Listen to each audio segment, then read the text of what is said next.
All right, we are going to move into our next session, and I am pleased to welcome Sanjeev Bhagowalia. He is the Assistant Commissioner, Office of Information and Technology, and the CIO for Customs and Border Protection. Thank you for inviting me to speak here. As they say in Hindi, बहुत हार्दिक स्वागत आपने किया, and I'm very honored to be here to speak to you all.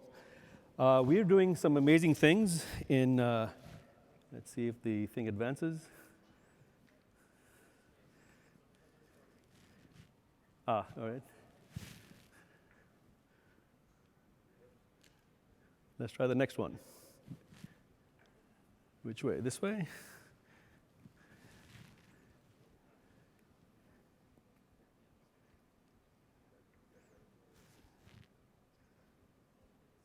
Oh, there we go. All right. So my name is Sanjeev Bhagowalia, and I'm the CIO, Assistant Commissioner and CIO for U.S. Customs and Border Protection. We are the largest component within the Department of Homeland Security. And, my career has been, I just see Anish has still got the dark hair. I got all white hair. So, that's what happens after you work for 38 years. I will say that, in our country, our GDP of the United States is about, 26.5 trillion. And in the US government is about 5 trillion. The government in terms of IT and what we spend is about 100 billion in IT, out of which in my office we're spending about 2.4 billion that I oversee as the CIO. It's a tremendous honor to obviously serve in the Department of Homeland Security. There are 260,000 people that serve there. In our component, we have about 65,000 is the largest law enforcement agency. And let's see, advance to the next. All right. So if you go to cbp.gov, you'll see that there's all this information made available openly that you can check for yourself. But one thing that you'll find is that in addition to being the largest agency, Department of Homeland Security is about 103 billion out of that 5 trillion. We are obviously very, very, out of our agency, which is about 16.5 billion and 1.5 billion for the southwest border, we have about 328 ports of entry. We have 129 border patrol stations, 75 air and marine operation stations. So there's a wide coverage. We're in 48 countries. We interface with 98 countries. We protect about 7,575 miles of border. But our mission is to protect the American people, safeguard our borders, and enhance the nation's economic prosperity. So with that in mind, our main 5 priorities are countering terrorism first, obviously combating transnational crime, securing the border, and then facilitating lawful trade, and making sure and preventing and protecting the revenue. We are the second largest collections agency in the US government. IRS is the first with 4.5 trillion. We collect about 125 billion, and I'll just talk about why that's important. And we also facilitate lawful travel. So if you go into that website, you'll see a day in the life, and it's just tremendous what we're doing. We're processing, conducting, discovering, seizing, intercepting, deploying, and flying operations all across this wide landscape of the United States to look at approximately all imports and exports that come into the United States, about $5 trillion worth. 3.3 is in imports and 1.7 is in exports. And as I mentioned, the second largest collection agency for all duties, taxes, and so on and so forth. We are the ones who are collecting that. We are also enforcing a lot of things that are coming. People are coming in illegally or legally. All of that in the illegal part of it, obviously, we are having to process that. So from FY 2018 till 2023. Gone up from 683,000 enforcement actions to about 3.2 million. So there's a wide increase there. Fentanyl is a drug that obviously has killed about 70,000 Americans last year. We have to really watch out for that. So there's a lot of action, bipartisan support, where we have seen an 800% increase in fentanyl since 2019. And last year, we seized 27,000 pounds. 2.2 pounds of fentanyl can hurt up to 500,000 people. So all the way from just going to hospital all the way up to death. So that's a pretty serious drug that is now coming in. There is a foreign country, 2 foreign countries involved, obviously, and transnational criminal organizations. So this is a very big area for us, and we're starting to use AI and other kinds of thought processes and technologies and tools so that we can use not only algorithms, targeting algorithms, but other things so that we can stop this scourge from coming in. While we're doing all this mission, we've had a historical level of issues from civil unrest, global pandemic, border surge, the largest airlift with Operation Allies Welcome from Afghanistan, uniting for Ukraine, the fentanyl crisis I just mentioned, and also withstood the largest cyber attack that we've ever had that did not affect us, but affected some of the agencies. You may have heard of that, which is a supply chain attack called SolarWinds. So all of that is going on. Our agency is very big in digital. We have a whole digital program and a digital execution scorecard. I am the CIO, and like I said, $2.4 billion in IT portfolio that I oversee, about 168 systems, 277 apps, out of which 80% are in the cloud. We have about 100,000 assets in technology and another several hundred thousand in terms of assets that are in drones, planes, boats, vehicles, walls, sensors, everything IoT. That is now coming in. So in our vision, mission leads and technology follows. So my vision is deliver secure and reliable technology and capabilities to authorize users anywhere, anytime, on any approved device at the speed of our 24/7 mission. We work 24/7 around the clock. So anything can happen anytime. Just before I came here, big snowstorm coming in Buffalo. We already got some GIS stuff going on to get awareness as to how we're going to deal with that.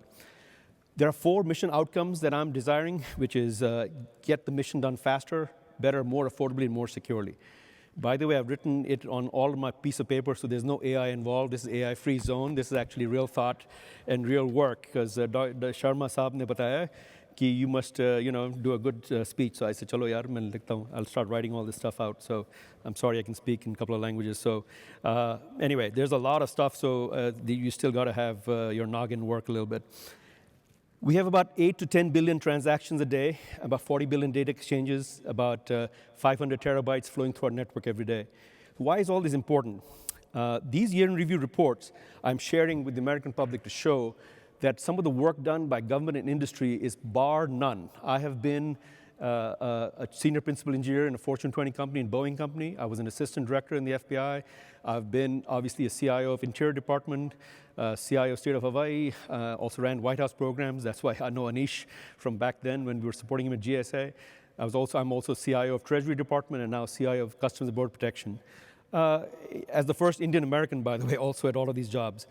I will say that what the source of pride here is that what the American public needs to know and what industry needs to know and what all our partners need to know is that there are a lot of people who protect this country every day, and you have to give them thanks. And it's all of you also that demand that, but you also demand that your digital transformation is working. So I'll talk about that in a minute as to how we're making that happen. So our 6 focus areas are mission applications, mission infrastructure, cybersecurity, trusted partnerships, and also governance and business operations. We're going to add one more thing in there about operational technology. So everything that you see from the drones and everything else, we're going to use edge computing, cloud computing, data strategy, cyber strategy, all that's published, and we're just about to publish an AI/ML strategy. The idea is close to the edge, 70%, we can get that process before it's post-processed into the network and then send back on a mobile phone to the agent or officer so that they can use facial recognition, they can use touchless fingerprints and other things to really process that and know who's coming in at these locations. We're doing a lot in that area. So in the digital execution scorecard, we're tracking our digital strategy. There are 5 key performance indicators: digital government services, excellence in customer experience, achieving operational excellence, optimizing asset utilization, and minimizing risks. So here's some example of apps that you may be familiar with. When you come in the country from international locations or whatever, when you come to simplified arrival, we process almost up to 400 million people successfully at 99.5% match. We do a 2-second adjudication at the back on the high side as to who you are. Before you even board a plane abroad, we already know who you are and what we check you out.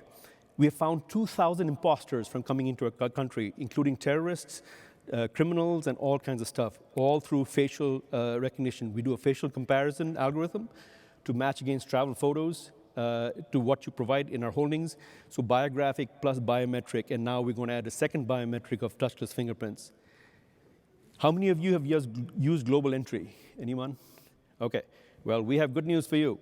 And you should get global entry. And if you get the American Express card, it's free, $100 free. So I'm not doubting American Express, but they have a good program. So we have got 12 million users who have a Trusted Traveler program. You had to go to a kiosk. We even changed that. So you can obviate the need to go to a kiosk. You can just get a mobile phone. The moment you land and the signal comes on, take a selfie, add a couple of pieces of information. You can skip the kiosk, which also has facial recognition. You can go straight to the officer and out. And so we're saving time even on that. So that's a digital experience. Also, we have, and by the way, these are 7 airports right now: Seattle, LA. We have, obviously, Orlando, Dulles, Pittsburgh, and George Bush International Airport. We're also doing a lot of stuff with unified processing. So at the border, 3 million encounters, the largest ever. 1.2 million of that is being done with facial recognition. We're saving about 12 minutes per case in the encounter and 1.2 minutes per event. And again, like I said, 1 million events. Our ACE collections looks at all the trade in the country, about $5 trillion on the automated commercial environment system. We just modernized that, the ACE collection system, it was a 35-year-old COBOL thing, white on mainframe retired, all refactored into Java, and the whole thing now has saved us a lot of money, which we're reinvesting. But that's another example of digital experience. The CBP One app has got 4.4 million downloads, looking at I-94s and other kinds of things that we can look at. So anyway, what are we doing in innovation? So the innovation things that we're doing is that this is a very busy chart, but it's all in the cbp.gov. So this is the one that's published on 22, and this is the one that's going to come out next week in FY23. So you now have 4 years of all this knowledge straight up as to what we are expecting, how you would deal with CBP, but also trying to tell you what good things we're doing. So on AI/ML, we've got about 77 projects underway. We also have innovation at Silicon Valley Innovation. There are 113 projects. The advantages for the government, I can go to Silicon Valley, bring that innovation in. So the autonomous surveillance towers that we have put out on the border is like a virtual wall. We can see everything where what people come in, and with the AI, the tower has a sensor. It can differentiate between people, objects, animal, anything. And between all of these things, we can also detect then who is a potential threat. And we only dispatch agents and officers when the AI and the autonomous surveillance tower has that. So that's one example. We're also doing computer vision and threat detection in terms of surveillance and making sure in some areas where we can actually protect our agents better. So threat detection and surveillance is computer vision is one of the ways we're doing it. Cargo inspection, all the cargo in the country is being inspected. So where is the fentanyl? Where is the people bringing illegal stuff? We can check. Next generation search, some of the search engines suck. Did I say that loud? I shouldn't have, but anyway. Next generation search will be tremendous in terms of making sure that can work. Maybe it could be voice activated as well. You can do policy searches, preventive maintenance, data analysis, reporting, decision support, language translation, customer service, and yes, software development. So we're looking at where something can be very controlled in that environment. I have about 240 teams doing agile software development. But what if in the CI/CD pipeline and AIOps pipeline, I could also automate some software development as to where it's coming in? So that's very important. Also, robotic process automation, some tremendous work being done there. On infrastructure, a lot of 5G, a lot of network out at these 1,000 locations. We have mobility, low Earth orbit, software-defined networks, the common operational picture with edge computing and so on and so forth. Retired the mainframe, and now 80% in the cloud. But we have a tier 4 data center, and now once we get all of that in the cloud, what that benefit to you is that all of our stuff can be digitally enabled with customer experience doing better. Cyber is another big area that has been a tremendous challenge for us. We've seen a 225% increase in the attack surface on us. It has gone up to 100 million attempts a day that I block, my team blocks. We've had no breaches. We have to do 38 million patches a year. So one of the things that I want to do is I really need to make sure that the software developed by our American companies and other companies have to be at higher quality. They're not in some areas. So we have to do a lot of patching to make sure that they are staying up to date. And the adversary uses zero-day attacks. We're doing a lot of zero trust framework where it is never trust, always verify. So that's a very, very big thing that we're doing. We also use a lot of threat intelligence. So the threat intelligence is being used to make sure that I can find out who are some of the persistent actors, what are their tactics, techniques, and procedures, and then we track it based on that. Another area is customer experience. We call it CBP experience. So if you're in an airport, if you're in but that's one experience, obviously. If you're in the border, well, that's a little bit different experience if you're illegal. But the point is that if you're seeking asylum, that's a different experience as well. The point is that we are trying to reduce the burden that we have on a lot of the paper forms and so on and so forth. So in the digital experience, we have reduced last year in the White House, they gave us a goal of 6 million hours. DHS took 21 million hours of burden reduction, meaning the time that you have to enter into putting all these information in different systems. We reduced by 13 million hours, and this year we're doing more of that with our journey map. So our whole work is digital. We are a very advanced agency in that, but we're always looking for more, and that's why all of industry and all of you can help us with that. So if you're a citizen, US citizen, or a non-US citizen, based on the travel experience, that's all digital. And some physical touch points will now go to touchless, from backdrops to many other experiences, where based on your face, fingerprints, and other things, you'll have that whole digital experience going forward. Again, I've done this for 38 years, and it's really a tremendous time that I've seen. Again, like I said, all my jobs that I've been in, I see that there's a confluence of data, cybersecurity, and technology, but there's also business process that's driving all this stuff. It's been tremendous to sort of be in these leadership positions that I've been, but more importantly, like I said, I was joking about Anish Chopra, and some of you got the reference to that Chopra joke that I did, not for him, but just the movie. Do you all get the movie? Okay, all right. You'll have to Google that, some of you are a little bit younger. But Anish has been great in the CTO job, and he was federal CTO in the White House. He did a fantastic job working with Vivek Kundra. They started some programs that we're implementing today. The data center the data center reduction initiative, the cloud computing, data.gov, some of the FedRAMP, all of that stuff we started long ago, and we were implementing that as CIO.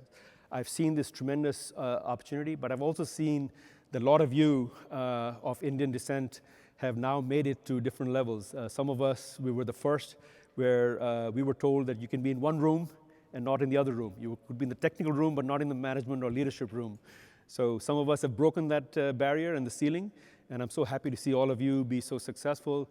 And this is a great country. I'm also proud of my Indian heritage.